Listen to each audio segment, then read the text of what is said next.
remember segregation was still on. So I had to wait another 2 or 3 months to send a little ship that bobbed across the Atlantic with all black soldiers to get home. It took me 2.5 months to cross the Atlantic to come home here in Boston. It was just terrible. Because, later on, President Truman ended the segregation between white and black troops. So I caught hell all the way fighting for America, going through all the problems as a soldier. It's a story that it's so gruesome, even during the war. And I should tell you something, we had problem with the black troops, Southern, the black troops, Northern. I don't know if you read that song, said Flatfoot Fuji with a Floyd Floyd. Floyd.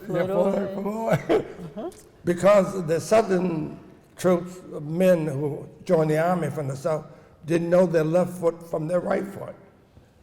All right. And you from the North, the prejudice we had against each other, plus the white troops on top of that, were just all the way, and then of course you had the Germans. Because what, Northern blacks were more educated than the Southern? Much more educated. Okay. That's the reason why.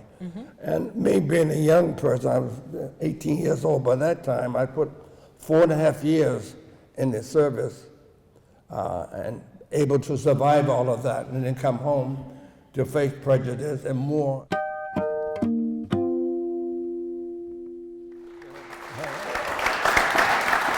Well, you're looking well tonight, sir. Thank you. Smile is still on my face. Okay. Lynn talked about the history of the African Meeting House and how important this building is, this space, this floor is to the movement to abolish slavery. Yeah. And I know that your grandparents were enslaved. What can you tell us about them? That's very interesting. I am now the 3rd generation.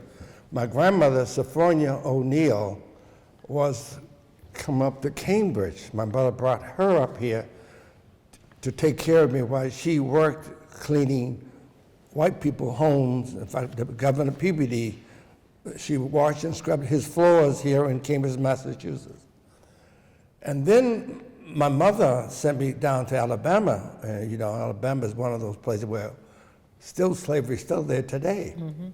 Nothing much really has changed to understand, to feel what it is to be a slave, even though I was born in Cleveland, Ohio, and lived in the North, but still I couldn't have all the benefits that all the white people and children had. And I grew up, been trained by a Southern woman, and my grandmother was here in Cambridge Central Square when Hyman Pill, Sam Pill, they sat out there. And those was really when the streetcar went through Mass Avenue to Harvard Square and then turned around and went back to Boston. Now, what did your grandparents tell you about being enslaved? Do you remember anything that they might have told you? Yes, I do. Respect, don't hate. And that's and be phenomenal. a man. That's phenomenal when you think about the fact that they were living in slavery. Correct. To say not to hate. You're absolutely right. And my mother trained me to love one another. And even in Cambridge, we didn't have what the South was doing, and we'll talk about that later, and what I had to experience when I went into the South, when Medgar Evers was slain and his brother Charles Evers brought me and Bill Russell to integrate to Hotel Heidelberg. And maybe I'm jumping ahead of myself to understand. Yes, you're jumping ahead. Okay. Let's stay with the childhood. Okay. Now, what kind of a young lad were you? Oh, I was a bad boy.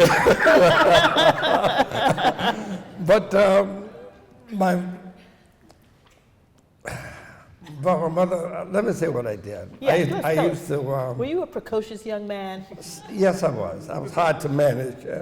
My father had a strap called Charlie that hung on the wall, and every time he comes home, my mother turned me over and I got a whip lesson. In those days, they beat you first and talk to you afterwards. Today, the kid will call the police. My father hit me. That's right. It's a whole different world. And I had, until my grandmother came up from Alabama, she said, Gussie, that's my mother's nickname, you're not gonna whip those boys anymore. And after that, I had a relief of whiplash. I'm still carrying one or two today. I'm not ashamed to tell you, but she wanted me to be a man.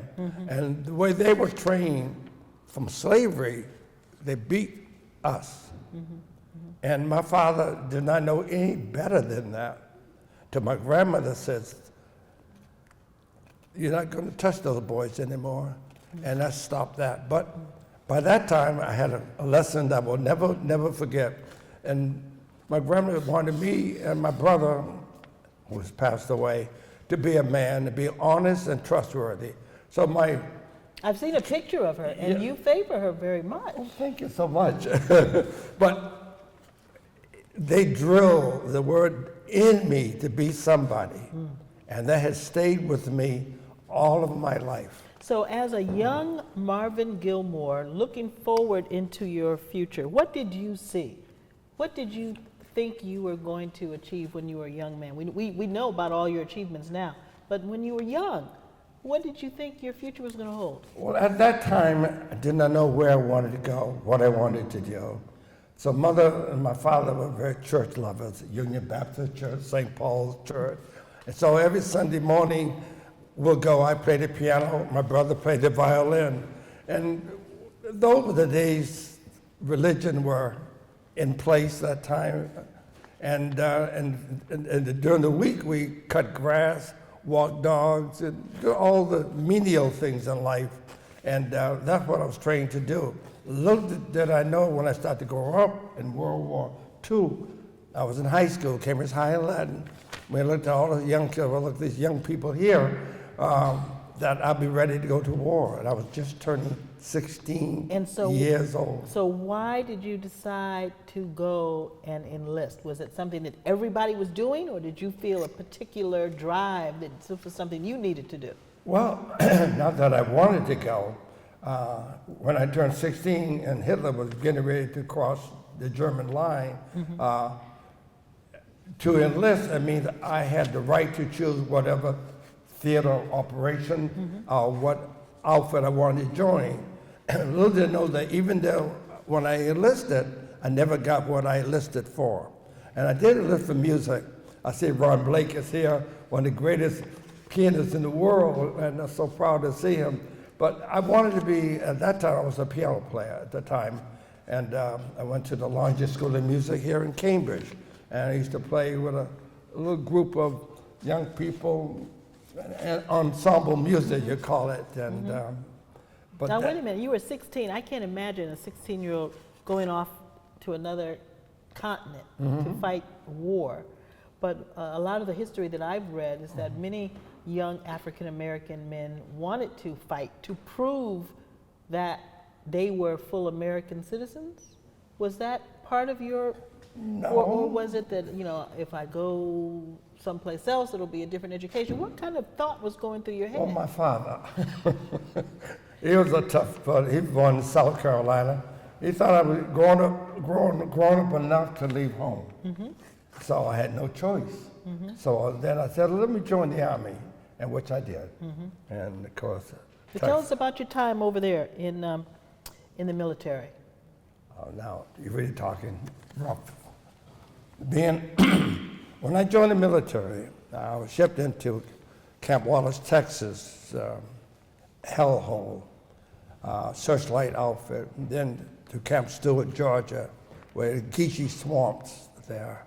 I lost one of my members who sunk in the swamp, never came back up. And in fact, I should tell you this story, that one of the worst riots in the history of the Army happened in Camp Stewart, Georgia. And I was right there. There was killings and shooting. And the reason why, and it's the history, you get a book to read about it, I was able to get through that without being killed. And I arrested a lot of the African-American soldiers in Camp Stewart, Georgia.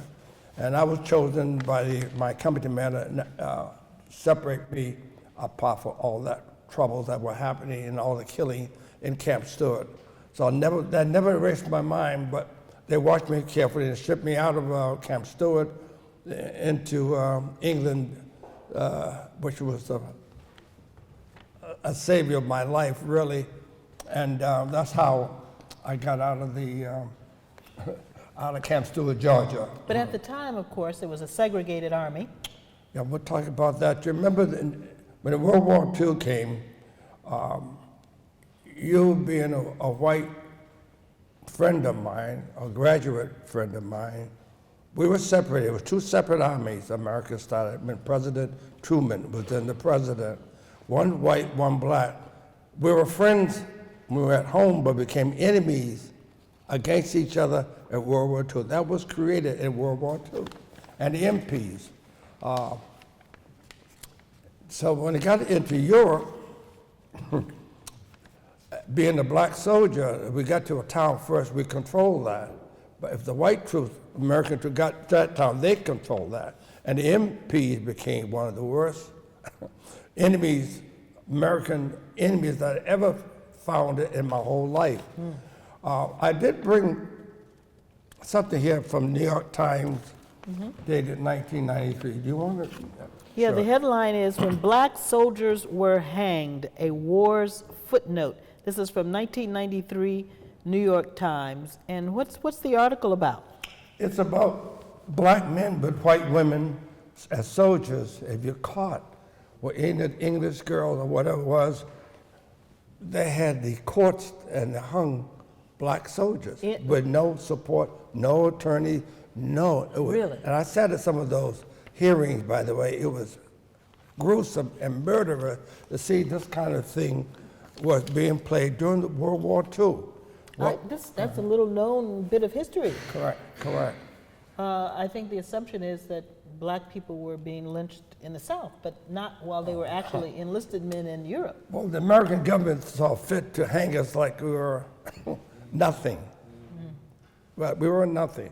And I had to go through all of that, and to be a survivor. Actually, that came back later on. I'll get back further down on how that came back to me, how the Scottish people looked over me when I was shipped into school. We get to that point. Was that witnessing and knowing about the lynchings that were happening, was that your worst memory of being overseas? No, it's more than that. Having landed on Normandy Beach, and then Utah Beach, then Omaha Beach, I went all up to Frankfurt, Germany, and we lost most of all of our white commanders that were killed by the Germans. And then we got the second day, one out of MIT and Harvard took their place. And so my company commander told me to go to the front line, and I was a corporal then at that time, and I said, no, I won't. Because having, from D-Day, I'm still a survivor, fighting the Germans all the way through France, and caught hell, been wounded twice in Utah, France. Now he's going to tell me to go to the front line without any backup. I refused. So I lost my stripes, and he was going to put me in the stockade. But that night, I ran to the company, the general, and told him my story. He looked at me, smiled. So I see you volunteered to play music. I said, yes, sir. Here I am a private talking to the general. What do you want to do? And I said to him, I want to study cosmetology. He said, oh, I can't do that. He said, I said, you're a musician. I said, well, I never got a chance to play.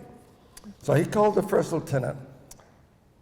Take now back to Corporal Gilmore. He gave up my stripe, ship him to England, up to Scotland, where I studied at the Royal Scottish Academy School of Music under the Queen.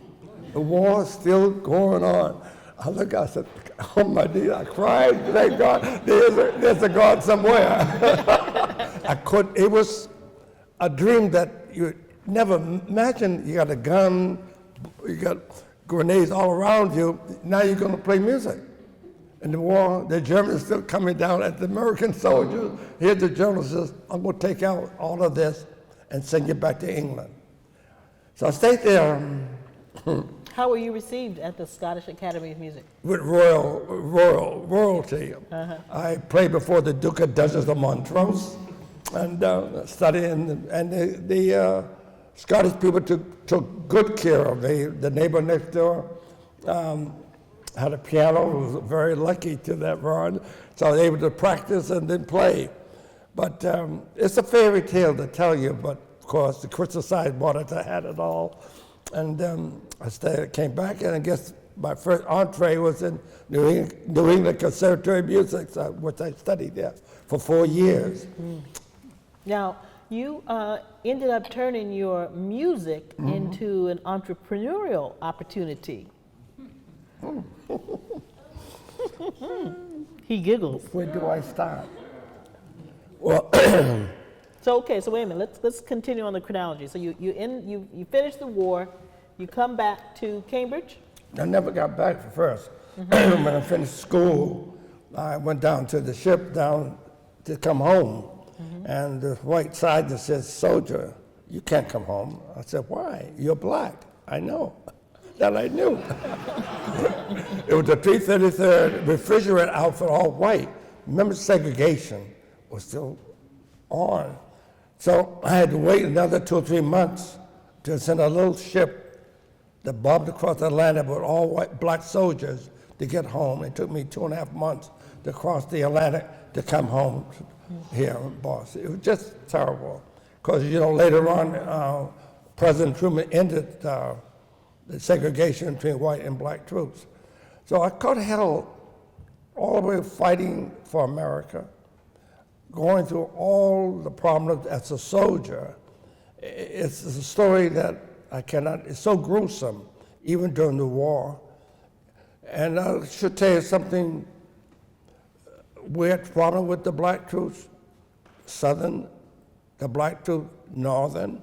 I don't know if we read that song, said Flatfoot Fuji with a floor.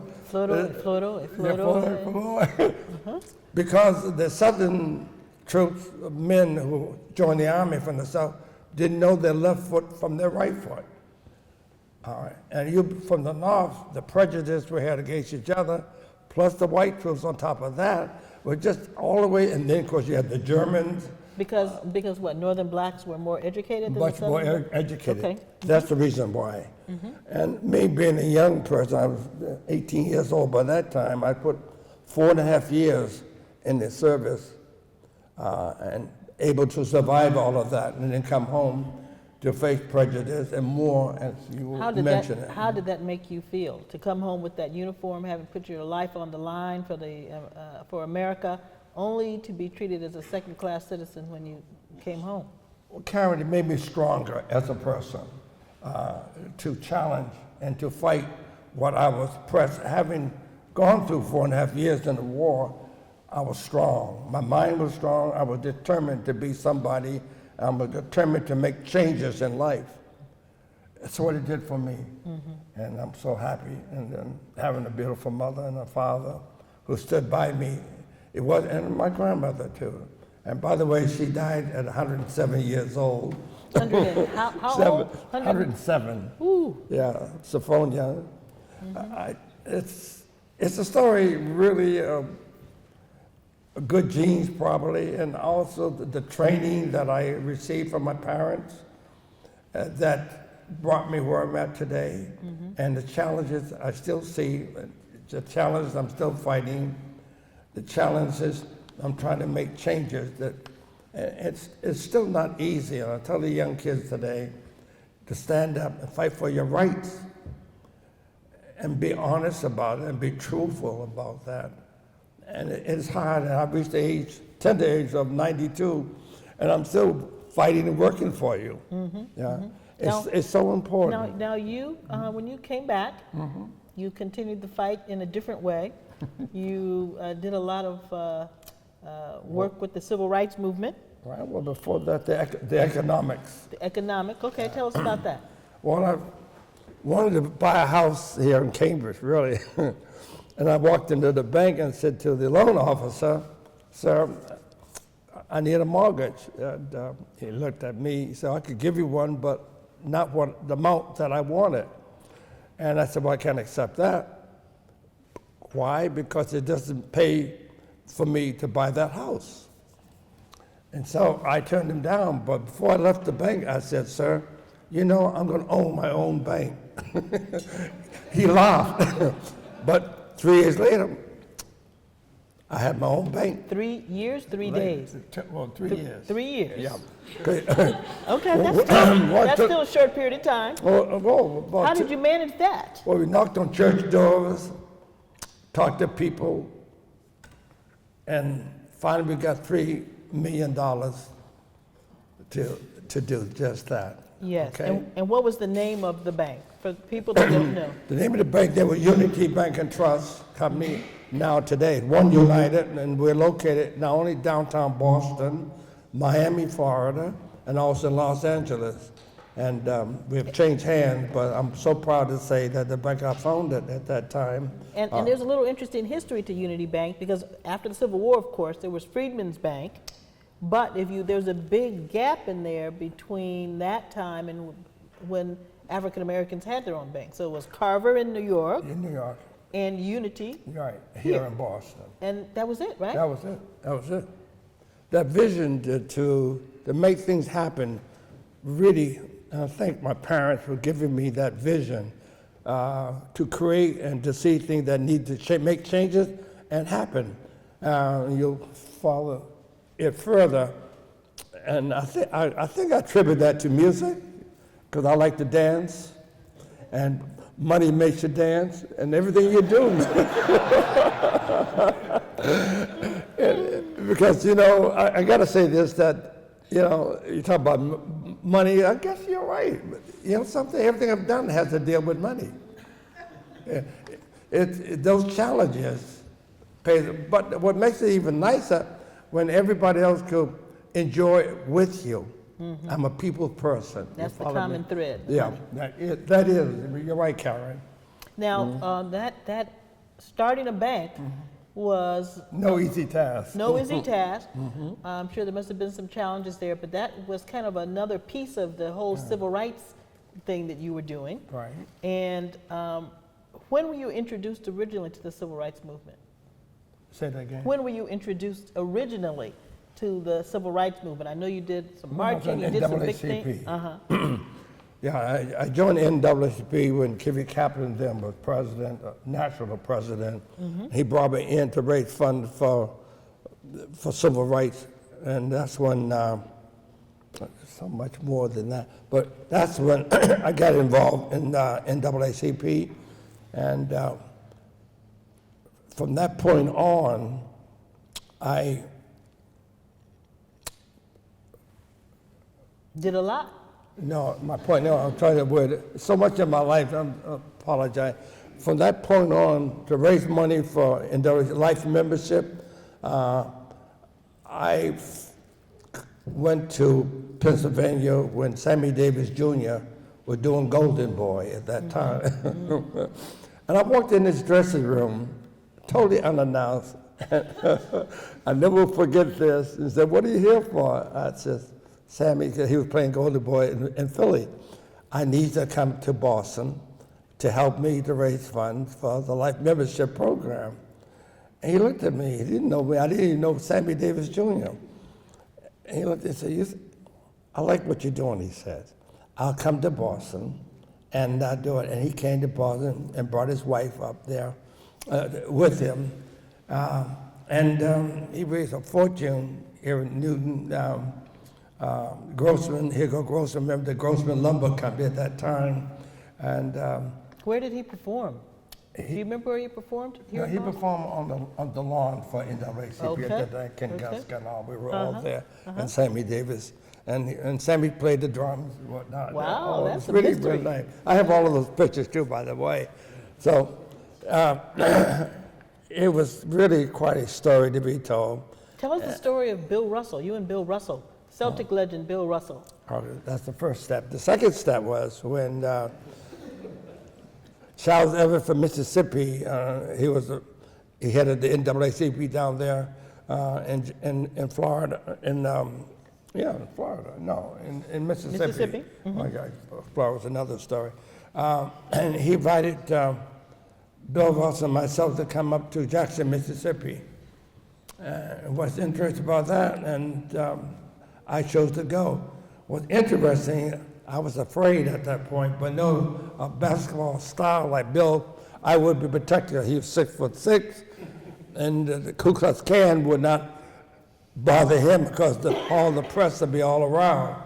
So we stayed at the Hotel Heidelberg in Jackson, Mississippi, and where the Ku Klux came around with the guns firing in the air. And we visited all the churches that we can, the park where the kids were, the basketball star. And then we tried to enter the hotel, we tried to enter the Primus restaurant with several white priests. And in comes this white cracker, southern white cracker, put a pistol right into my stomach and said to me, I'll use those words, nigger, don't move. What do you do then?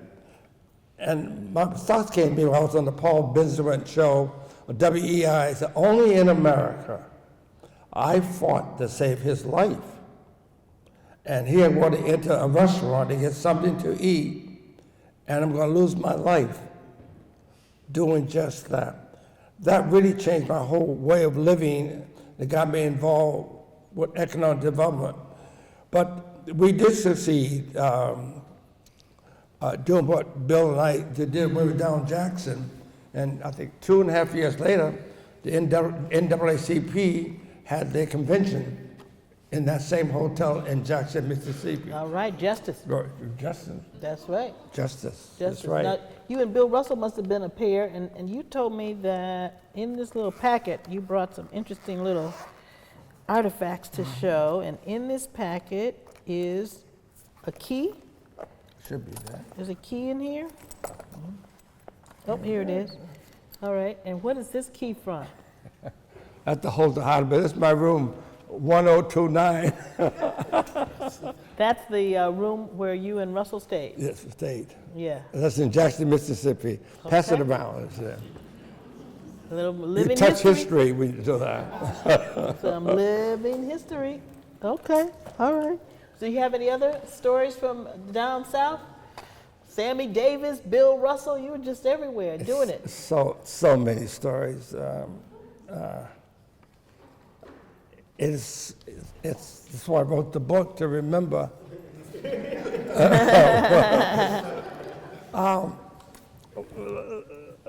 Let me say this to you, to all of you while you're here, what life is all about. It's very interesting because we watch TV every day. We see things happening, but we don't really get involved to make changes in this life. And all my life, I've been fighting for what is right, fighting the police. I have a nightclub in Cambridge to try to put me out of business. I stayed there for 50 years. Couldn't mix. I mixed. They didn't like it, you know. Couldn't mix black and white. Couldn't mix black and white. The Western Front in Cambridge. It's a story to be told. Maybe I'll have some do a ghost writing for me. Right, Paul? Yeah, we're going to invite Paul up in a few minutes when we Yeah. talk about the book. But Yeah. talk more about how you got into music in Cambridge. Talk about that piece of your life. About what? About the Western Front and how that became an entrepreneurial opportunity with your love and talent of music. It comes back to music again. In Cambridge, there were no black clubs at all in the city of Cambridge. Also haven't been, so there was no doors opening for black musicians. I remember Webster Lewis. That's right, Rand. The doors were not open to anyone. We go to school, like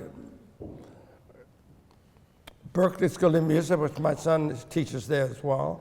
We go to school, New England Conservative, other school, but there was no opportunities were given in Boston and Cambridge where we could socialize and play. It just didn't happen.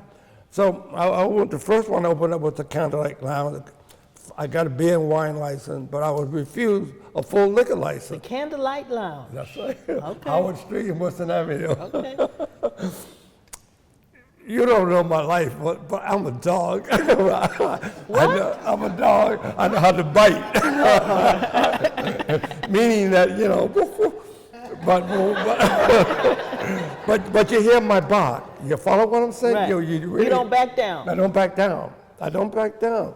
So finally, couldn't get a full liquor license. So, yeah, at the corner of Western Avenue, Putnam, Ernie, he's dead now. I can talk about him. He's an Irishman. I go get him drunk every night. But in my pocket, I had a check for him to buy not only the building, but the license. I had him sign it. And of course, the license commissioner was upset. How did Marvin get that liquor license, right? Well, he signed it over to me. So then I opened a club that had all white and black go, all musicians everywhere. And then that club stayed there until 50 years. 50 years. So now they closed in Western Avenue, as you know, because the bicycle path moved in, they narrowed the street, so they just sold it, and now it's it's a bicycle path now, one way. No more music. Now everybody I meet, they miss the club, they miss the music. The Western Front is a tremendous part of Boston's musical history. That's correct. That is correct. Tremendous. I mean, so many jazz greats, jazz legends came through the Western Front. Yeah. Even Duke Ellington there, Count Basie. We have a lot of the great musicians there. I can name them all so much. 50 years of music, 50 years. If you multiply that time, Brad, you may know some of them. I'm gonna ask Paul to come up in a moment, but I wanted to ask you about these other wonderful pieces of your life that you brought, just to show everyone. Yeah. Tell me what these are. This is my fighting in World War II. The government honored that to me. Freedom and want freedom of speech and religion as a soldier. This is another one. The campaign fighting in Europe.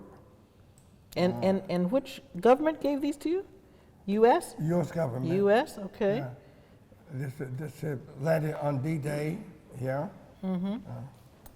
But also this here, there is 4 bronze stars that just represent. You have to be in actual combat for each bronze star, which I served on Utah Beach, Omaha Beach, and Normandy Beach.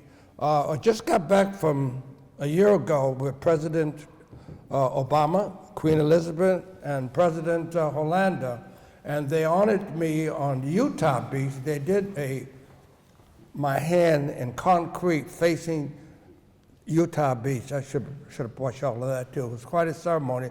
The same day I was there on D-Day, not D-Day, but same day with the president, I had to get a car and drive all over to Utah to accept that whole thank you from the French government. And this is the big honor. Now, in TV, we know instinctively you got to hold the microphone like this so you can be picked up. So from now on, you got to be right up in there. Okay. All right, go right ahead. I'm sorry. Okay. Right. So I'm not used to microphone, but I'll use this one here. Okay, so what is this? This is gorgeous. This is the most highest honor in the world one can receive, the French Legion of Honor. And you'll see this. Thank you.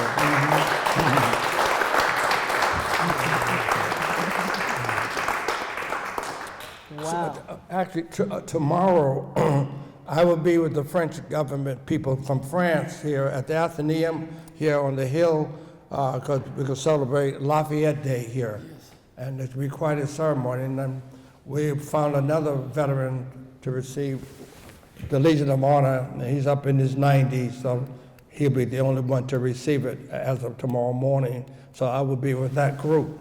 And the ceremony starts on the Boston Common as well. This is beautiful. And explain the significance of Lafayette in Boston and Massachusetts. Well, you know, General Lafayette saved America. I don't know whether you know the history of Lafayette. In Cambridge, you have Lafayette Square, and also you'll have Lafayette Street in Cambridge, because we don't realize what history is all about. And when I went to France a couple of years ago, the great-grandson, Lafayette, brought me, he came, he took me all over, stayed at his place, And it was an honor for him to look after me that day. For that whole week I stayed at his place. It was just so beautiful. One thing I'd say, the French know how to say thank you to us black men as well as women. America, no. When I received the Legion of Honor here, the American government suddenly came down and gave me my medals. All of a sudden, yeah. Yeah, all of a sudden, right here, up on the hill of the State House. Now Lafayette had a relationship with George Washington. Yes. Okay. President George Washington, then the commander of the Revolutionary Troops. He saved America, Lafayette. Yeah. Okay. Lafayette bailed out George Washington essentially, Correct. and the U.S. Army. Correct. He certainly did. He certainly did. And to receive that medal was, I was in bed, I'll be honest with you. And when I got a call, I says, how did you find me? So I must be doing something right in France. And they found me in all the areas that I was fighting all the way through. And it was an honor to receive it, and they never forgot me, and they still honor me as well. And they left a statue of my hand on Utah Beach. It's there, and we'll show you that one day. So I am honored to be honored by the government of France, who really know how to say thank you so much to what you have done. This is a good time for us to ask Paul to join us up front. Mr. Paul Katzeff, who is Marvin Gilmore's autobiographer. Biographer. Oh, excuse me. Before you introduce, I just want to say it took a white man to understand what makes me tick. And he's sitting right next to me, and he probably will tell a story how I found him and how he been tracking my life for a number of years. Well, they say it takes a tough man to make a tender chicken, right? Yes, mother. So, Paul, how did you find Marvin Gilmore? And I think, like the beer commercial, he's the most fascinating man in the world. And he's obviously got a great story. Very true. Back in the 1980s, I was a newspaper writer in Boston and writing for the Sunday magazine of the Boston Herald. And I kept hearing stories about this interesting character, Marvin, in Cambridge. So, long story short, I got in touch with Marvin and arranged to tail him for several days. That must have been really tiring. It was more tiring than I expected it to be, because that's when I found out that Marvin basically doesn't sleep. Marvin gets by on 4 hours sleep a night. So tailing Marvin for a day, 2 days, is like spending 3 or 4 days with anyone else. And he's constantly on the go. We were just zooming all around the city, chasing after his various chores and tasks, business things, his civil rights activities. It was 2 days of nonstop work. Okay, so it started as an article in the Herald Sunday section. Right, in the Sunday magazine. Sunday magazine. And Marvin and I stayed in touch, and some years later, we began talking about whether or not there would be a book in his life story. And I thought, well, of course there is. This guy's life story is like James Bond's life story. It's constant action, constant threats from people who are threatened by what Marvin is doing, what he stands for. So it was just one non-stop adventure after another. Marvin is being modest here tonight, but you can tap into any episode in his life. The trip to Mississippi with Bill Russell, they were constantly being threatened and harassed by crackers down there. When they traveled around, they had to travel at night to minimize the chances of people seeing them leave their hotel. When they drove anywhere, they would change directions, they would change cars. It really was like right out of any James Bond movie. All the things they had to do to avoid being waylaid and at the very least beaten up and these people were constantly threatening to kill them. Well, and I'm glad you're sitting here, and you pointed out that Mr. Gilmore is very modest, but you can fill in some of the blanks Sure. of some of the stories that he told, some of the things he left out. Just to give you an idea of some of the things that they put up with, they stayed in I think adjoining hotel rooms, and eventually, because of the threats, decided to kind of hunker down in one room, and they took turns standing guard because people were constantly rattling the doorknob. People outside the hotel in this darkened alley below their room were constantly yelling threats, yelling out their names. So one of them at night, one of them when they weren't on their way to a community meeting of some kind, one of them would try to get some sleep, and the other would stand guard. And Russell was shocked when he found out that their host at his home slept with a gun under his pillow. He had to, otherwise he would have had the same fate as his brother Edgar Evers and being killed. So Marvin and Russell were going to different community meetings. Russell was organizing some basketball clinics for youths. The authorities in Jackson were outraged because Russell wanted to organize integrated basketball clinics, have young white and black youths playing together, and that was just strictly forbidden there. Even though the Celtics were an integrated team. Sure, of course. But that was up north. That was down south. Exactly. And this was just kids in the Jackson area. When they traveled around, at that time the Mississippi State Police had a secret police unit, which basically was a racial harassment organization, and they were trying to intimidate blacks who were having community meetings, trying to organize for economic benefits, for voting, all those things. So Russell and Marvin were trailed by spies from this secret police unit, and I came across reports that I describe in the book of the spy detailing what they were doing and following them to community church meetings, and you just got the feeling looking for an opportunity to ambush them and at the very least hurt them, and maybe worse.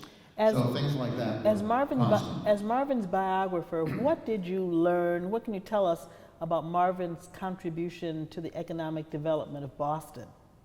Quite a bit. Marvin was involved over many decades and lots of activities. One of the things that Marvin was involved with was the repurposing of the Southwest Corridor, that area where Melnia Cass Boulevard is now in the south end.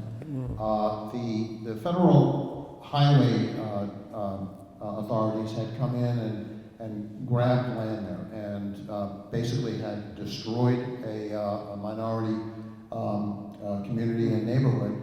And the idea was to simply put a road there to make it easier for suburban commuters to get to their downtown jobs.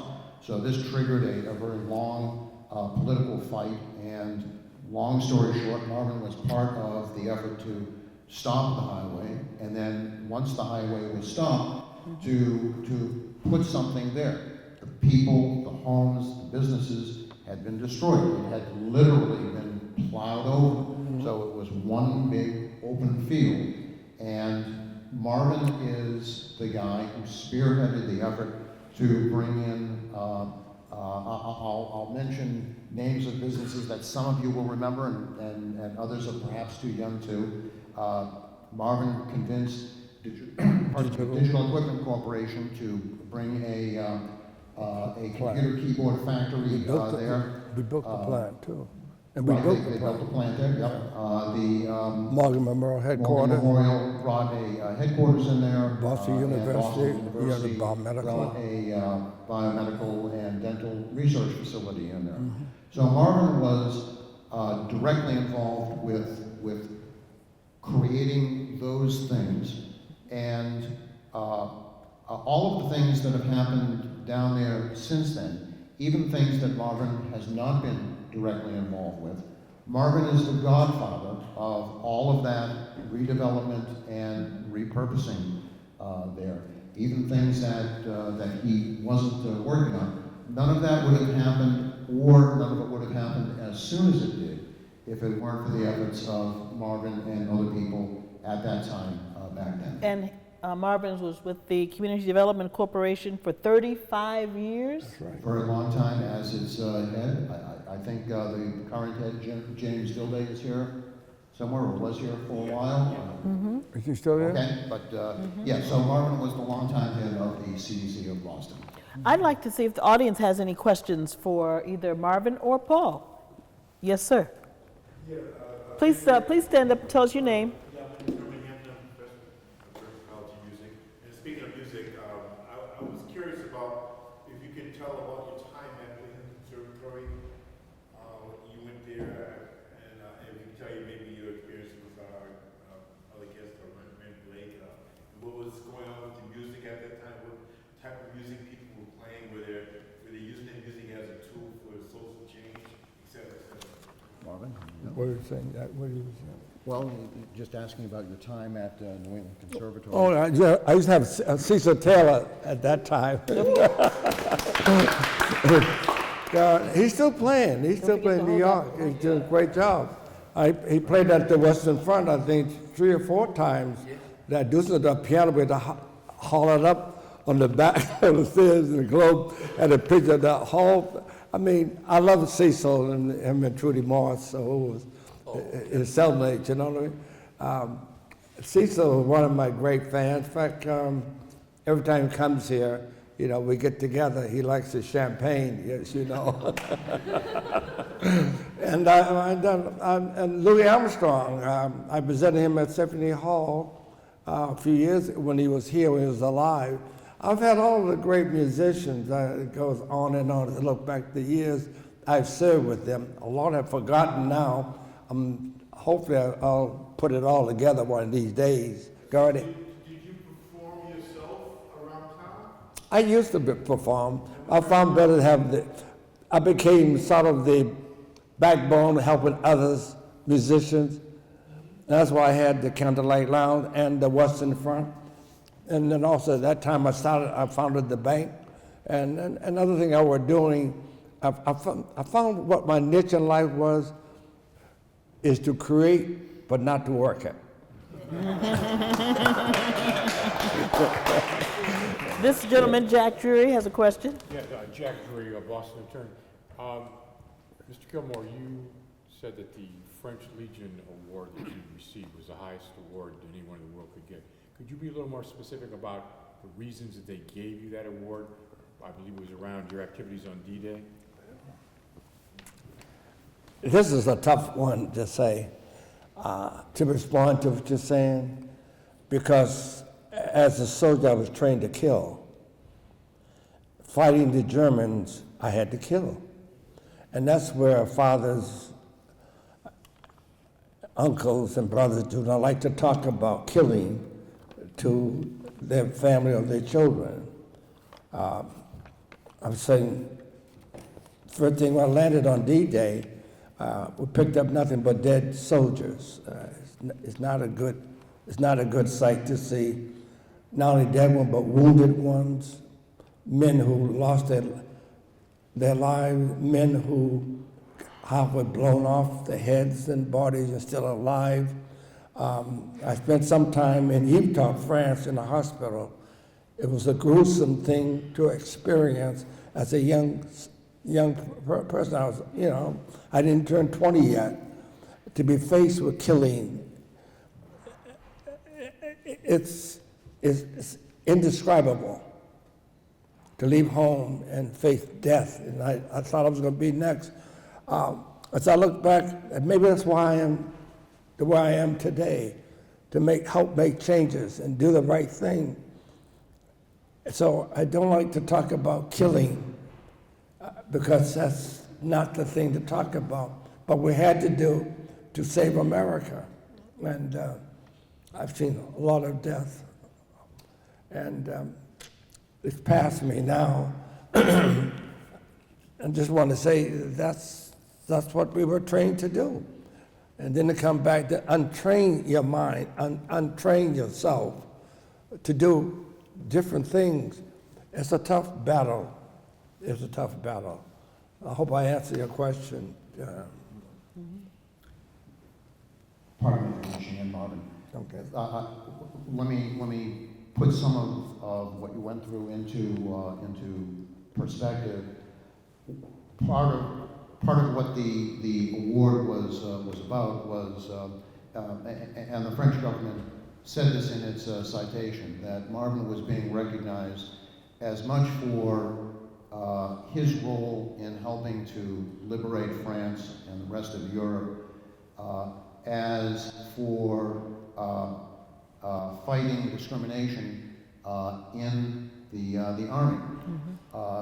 Marvin has talked around this tonight, and it kind of deserves repetition that at that time, the Army was still officially segregated.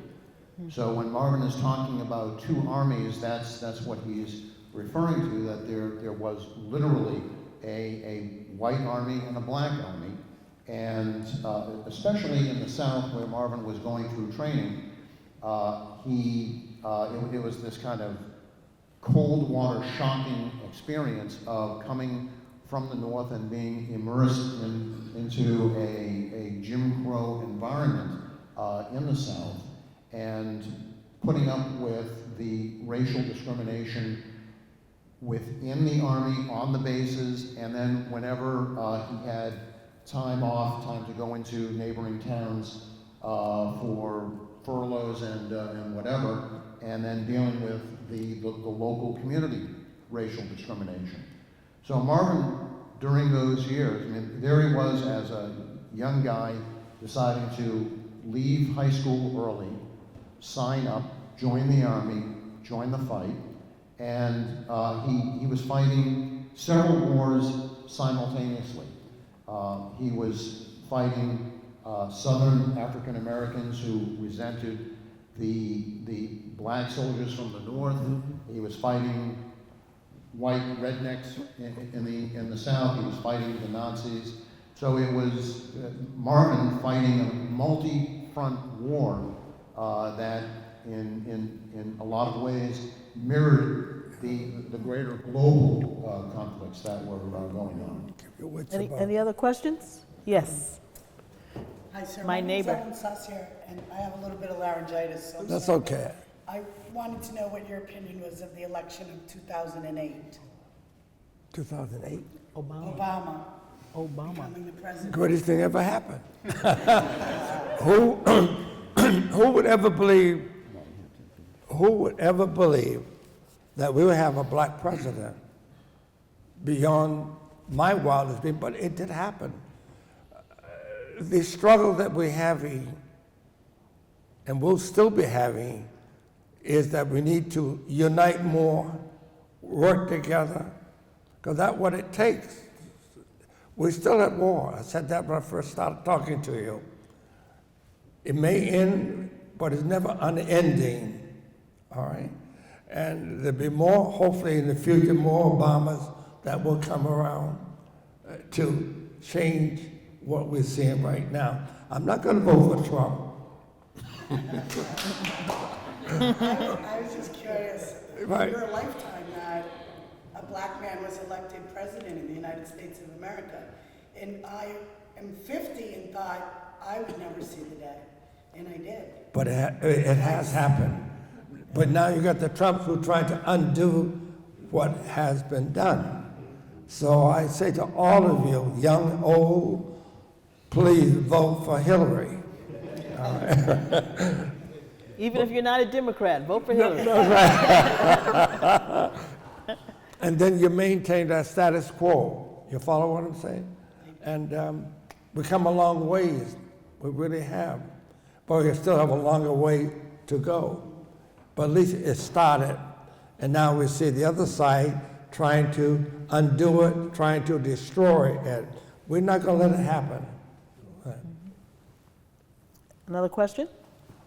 Yes. Ren Blake, conservator, could you tell us a little about your own music?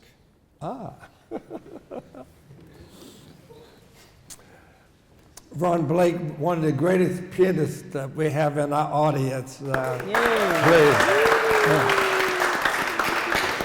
And I have attended many of his concerts at Jordan Hall. I'm just still impressed, Ron. Believe me. Well, I used to play the xylophone, the vibraharp, the marimbas.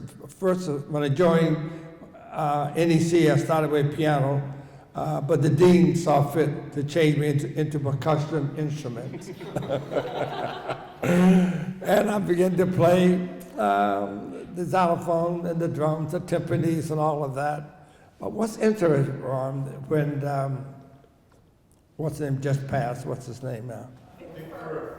Vic Firth. Oh, yeah. This goes back when Vic Firth and I, in the 50s, we used to play on Jordan Hall, the percussion. He would play the marimbas, I would play the xylophone, and we both wrote music together. His teacher was the head of the percussion department for the Boston Symphony Orchestra. And if you think about BSO, they never allowed any blacks to be member of the BSO orchestra. I thought that was good too. But they had Marion Anderson, others who taught there to sing, but you could not be a member of the BSO. And when Vic Firth graduated, he got the job to play the symphony, all his instruments, because his teacher was a member of the BSO. We had that prejudice here in Boston, not allowing black students to be members of the Boston Symphony. No matter how good, how great you are not allowed to play with the BSO. So we had that musical, prejudice, racial, here in the city of Boston. I'll never forget that. Because Vic played there until just recently. He just passed away. And he made his money on salt shakers. But that's part of the history of music in Boston. Huh? Then a wonderful harpist, Zoe. Yes, the harpist, that's right. Yes, you're right. They did have an African-American harpist, but that's another field. I know the string. I do on this. Marvin, can I read a quote Yes. about you? Former Governor Michael Dukakis said, "There are many heroes in the story of Boston's remarkable revival, and one of them is Marvin Gilmore. In fact, his story should be an inspiration to every young person in this country who wants to do great things." And the story, as captured by Paul Katzeff, the book is called Crusader for Freedom, A Legacy of Battling Discrimination and Building Jobs, and it's about our own Renaissance man, Marvin Gilmore. Thank you for spending this time with us, Marvin and Paul. Thank you.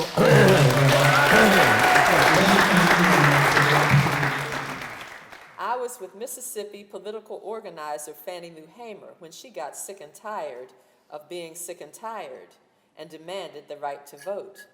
When she breathed song into the struggle, I shook the tambourine. Whenever I read that passage after the publication of the book, the passage gave me goosebumps.